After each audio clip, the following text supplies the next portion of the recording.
Per quanto riguarda il momento contrassegnato da luci ed ombre del settore lattiero-caseario nazionale, abbiamo sentito l'opinione autorevole di Terenzio Borga, presidente di Aprolav.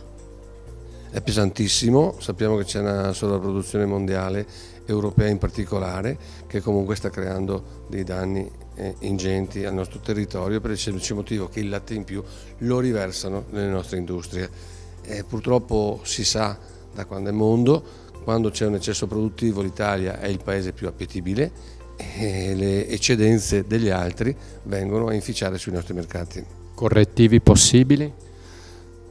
Non è che ci siano dei correttivi, c'erano le quote e le hanno elevate, quello che non è stato capito è che le quote le avevano messe i paesi eccedentari. Noi purtroppo siamo sempre stati ostaggio di questo sistema, alla fine quando sembrava che qualcosa funzionasse sono state elevate e chi è che riproduce le eccedenze sono ancora i paesi nordici. Da parte loro non c'è mai stato nessun rispetto delle regole perché alla fine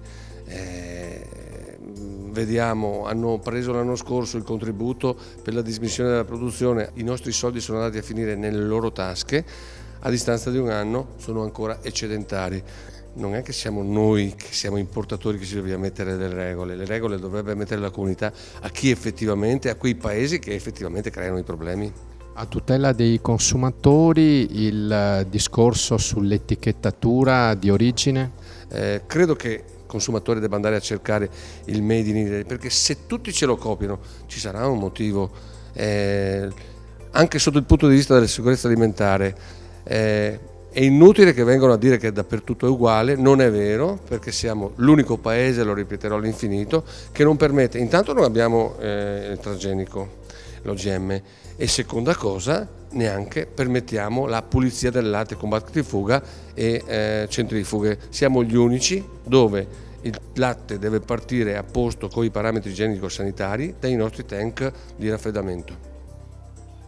La scorsa settimana è stato tempo di assemblee soprattutto per una delle più grandi realtà produttrici del settore lattiero-caseario, Latte Busche, molte luci, bilanci positivi, ma qualche ombra sul futuro, soprattutto sul prezzo del latte. Avete sentito il direttore Antonio Bortoli, avete sentito anche Terenzio Borga di Aprolav e noi siamo andati a sentire anche cosa dice la politica, l'assessore regionale all'agricoltura Giuseppe Panna. Sentiamo. Sì, dopo anni difficili, quest'anno scorso comunque il prezzo era risalito perché comunque c'era stata una piccola diminuzione della produzione a livello europeo. Stiamo avendo dei segnali proprio in questi primi mesi del 2018 che comunque la produzione del latte stia aumentando e quindi i prezzi cominciano a ricalare, quindi un momento di tensione, un momento che vedremo anche in questo caso di superare e di capire quali interventi possono essere fatti, naturalmente non a livello regionale perché noi non abbiamo una competenza sui prezzi internazionali, ma comunque quali interventi sollecitare il nuovo governo che arriverà.